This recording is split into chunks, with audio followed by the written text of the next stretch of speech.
मैं जानती हूँ कि तुम कितनी मेहनत करके कमाते हो। हमारे भी बच्चे हैं, बेचारे को मन से खिला और पहना भी नहीं पाती हूँ। सीता यहाँ भी नहीं रुकी और उसने अब अपने पति से आगे कहा, मेरा क्या है, मैं तो रूखी सूखी खा लूंगी। अगर कभी ना भी खाऊं तो भी गुजारा हो जाएगा। मगर अपने बच्चों की तो सोचो, वह तो तुम्हारे अपने ही हैं, कहीं बाहर से तो मैं उन्हें लेकर नहीं आई हूँ। जो दूध मेवे चटकार थी और अपने बच्चों को भी खिलाती पिलाती थी, बस कंजूसी कोमल और उसकी माँ को दिखाने के लिए थी। अब रोने का अभिनय भी करने लगी थी ताकि अपनी भूमिका ठीक से अपने पति के सामने जमा सके। इतनी मेहनत करती हूँ, उसके बाद भी मुझे ही सुनाते हैं। क्या गलत बोल दिया था मैंने? क्या तुम्हारी बहन पहले से अपाहिज नहीं है, या मेरे कहने से अपाहिज हो जाएगी? अपनी पत्नी की जी हुजूरी करने लगा था। सीता के खंजर से भी नुकीले शब्दों ने मासूम कोमल को अंदर तक भेज दिया था और अब उसका दर्द उसकी आंखों से आंसू बनकर बहकर बाहर आ गया था और वह अपनी मां के पास फूट फूट कर रोने लगी थी। मजबूर मां की आंखों में भी आंसू आ गए थे, जो कि उनकी बेबसी को बयां कर रहे थे, मगर वह कोमल की तरह रो भी नहीं सकती थी। आखिर मां थी, अगर वह भी कमजोर पड़ जाती तो बेटी को दिलासा कौन देता? इसलिए उन्होंने अपने आंसू पोंछ लिए और कोमल के सिर पर प्यार से हाथ फेरते हुए कहा, बेटा मत रो, तुम मेरी समझदार बेटी हो। अगर ऐसे हौसला हार जाओगी तो एक दिन अपना सपना पूरा कैसे करोगी? माँ, मैं भी तो इंसान हूँ, मुझे भी तकलीफ होती है। माँ, मैं ऐसा इनका क्या खर्चा करती हूँ जिस पर यह सुना रही हैं। कभी कुछ इनसे स्पेशल बनाने के लिए नहीं बोलती हूँ, जो बना देती हैं वह चुपचाप खा लेती हूँ। अब एक पैर से लाचार होने के बाद भी जितना चल सकती हूँ पैदल जाती हूँ। कॉलेज सिर्फ इसलिए कि भाभी के ताना ना सुनना पड़े। मजबूरी में जब ऑटो में बैठती हूँ, जब बहुत थक जाती हूँ, अगर भाभी को लगता है कि मेरे आने जाने के किराए के पैसों से भाभी का पैसा खर्च हो रहा है और उनके बच्चों की खुशियों में कमी आ रही है, तो भाभी अपने बच्चों को खुश रखें। मैं और भी पहले घर से कॉलेज के लिए निकल जाया करूंगी। अगर थक भी गई तो रास्ते में कुछ देर बैठकर चली जाया करूंगी। मगर माँ, मैं अपने पिता की बेटी नहीं जो इनसे या इनके पति से 1 रुपया भी किराए के लिए मांगू।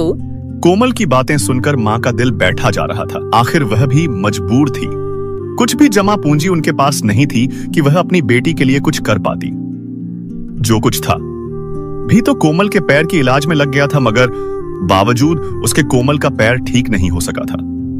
कोमल की बातें सुनकर मालती की आंखों से आंसू फिर से बह निकले थे, मगर अपने दिल को उन्होंने पत्थर का बना लिया था और अपने आंसू पोंछ लिए और कुसुम का चेहरा अपने सामने कर उसके आंसू पूछते हुए उन्होंने कोमल से कहा, बेटा चुप हो जा, चुप हो जा। हर रात के बाद एक नई सुबह आती है और उसी तरह दुख के बाद सुख भी आता है। एक दिन आएगा बेटा जब तुम्हारी जिंदगी भी खुशियों से भरी होगी। माँ, मैंने किसी का क्या बिगाड़ा था जो नीति ने मेरे साथ ऐसा खेल खेला? पहले पापा का साया सर से उठा दिया और फिर मुझे अपाहिज बना दिया। मैं ठीक होती तो भाभी मुझे आज लंगड़ी कहकर अपमानित तो नहीं करती। मगर बहुत रोकने के बाद भी उनकी आंखों से आंसू एक बार फिर बाहर आ गए थे और वह भी अब रोने लगी थी। मगर फिर भी उन्होंने खुद को संभाला और कोमल से कहा, बेटा मत रो, किस्मत का लिखा भला कोई बदल पाया है क्या? जो भाग्य में होता है वह इंसान को भोगना ही पड़ता है। यह भाग्य कौन लिखता है माँ? क्या किसी का दुर्भाग्यपूर्ण भाग्य लिखकर भाग्य लिखने वाले को पीड़ा नहीं होती है? और यह कैसी नीति है जिसे अपने से बड़ों का सम्मान करना नहीं आता? उनके हिस्से में खुशियाँ और जो दूसरों पर प्यार लुटाता है उसके हिस्से दुख। बेटा सबको अपने कर्मों का फल भोगना पड़ता है। तुम अपनी अच्छाई मत छोड़ो, जो बुरा कर रहा है उसे उसके कर्मों का फल एक दिन जरूर मिलता है। बेटा अब मत रो, वैसे ही तुम इतनी मेहनत करती हो और कुछ अच्छा तुम्हें खिलाने को भी नहीं है मेरे पास। अगर रो रो कर बीमार पड़ गई तो वह सीता और ताना मारेगी, इसलिए मेरी बच्ची चुप हो जा। और फिर कॉलेज का भी तो वक्त हो रहा है, कॉलेज जाने के लिए भी तो तैयार होना है तुम्हें, इसलिए अब जाकर तैयार हो जाओ। अपनी माँ की बात सुनकर कोमल कॉलेज जाने के लिए तैयार होने चली गई थी। कुछ देर बाद जब कोमल तैयार हो गई थी और तब तक उसकी माँ ने उसके लिए खाना लगा दिया था, कोमल ने खाना खाया और फिर अपना बैग लेकर वह कॉलेज के लिए जाने लगी थी।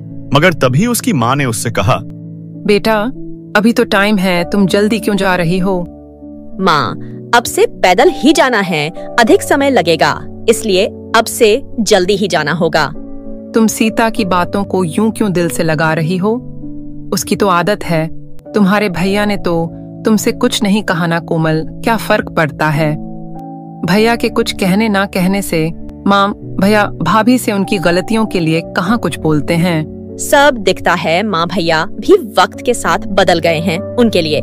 अब उनकी बीवी सबसे पहले है, माँ और उनकी बहन बस रिश्ते भर के लिए मात्र हैं, जिसे मजबूरी में ढो रहे हैं वह। और फिर माँ, अगर मैं अपाहिज हूँ तो यह मेरी अपनी किस्मत है और जो किस्मत में है उसे भोगना ही पड़ता है। उसे चाहे हंसकर भोग लो या फिर अपनी किस्मत समझकर। अच्छा माँ, अब मैं चलती हूँ।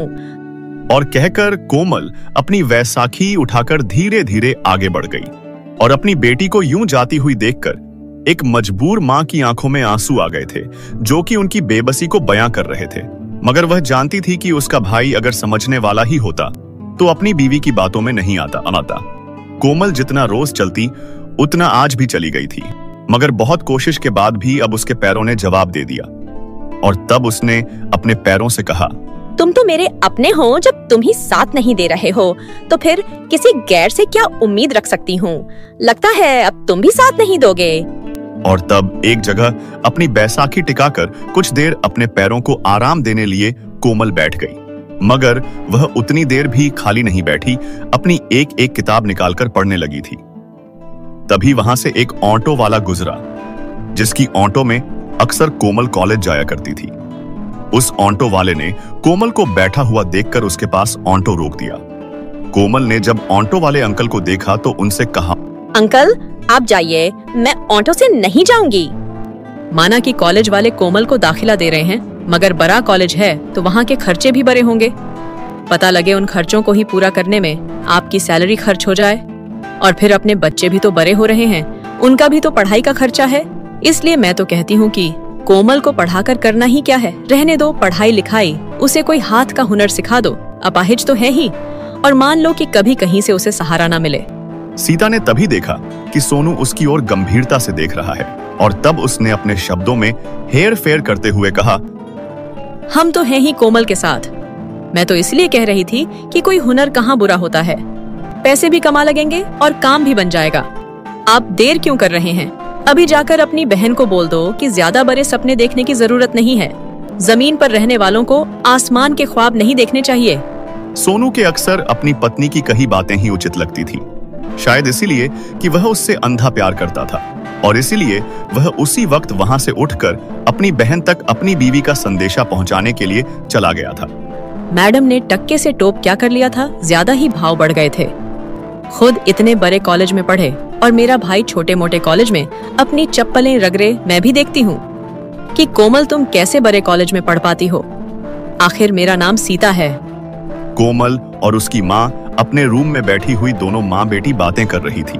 कोमल की माँ ने उससे कहा, बेटा तुमने अपनी मेहनत से साबित कर दिया कि इंसान चाहे तो कठिन परिस्थिति में भी सफलता पा सकता है, और तुमने वह कर दिखाया है और उसका इनाम भी तुम्हें मिल रहा है। सुना है अपने शहर का बहुत बड़ा कॉलेज है, इसलिए अब तुम्हें वहां पढ़ने के लिए और भी सुविधाएं मिला करेंगी और मेरी बेटी अब पहले से भी अच्छे नंबर से पास हो पाएगी। ऐसे ही खूब तरक्की करो।